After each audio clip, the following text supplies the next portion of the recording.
options to store them. You can reuse glass jars, glass mason jars.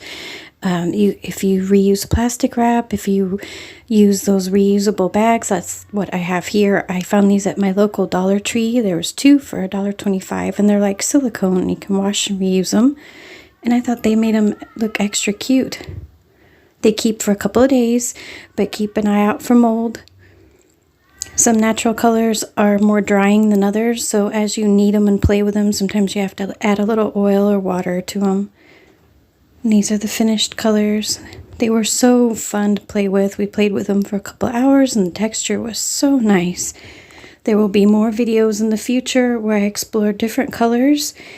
This is just a start, the first good experiment. And here's some of the things that me and my daughter made.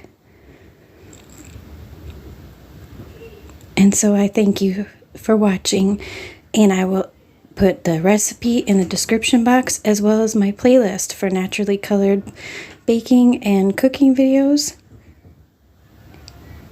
Take care.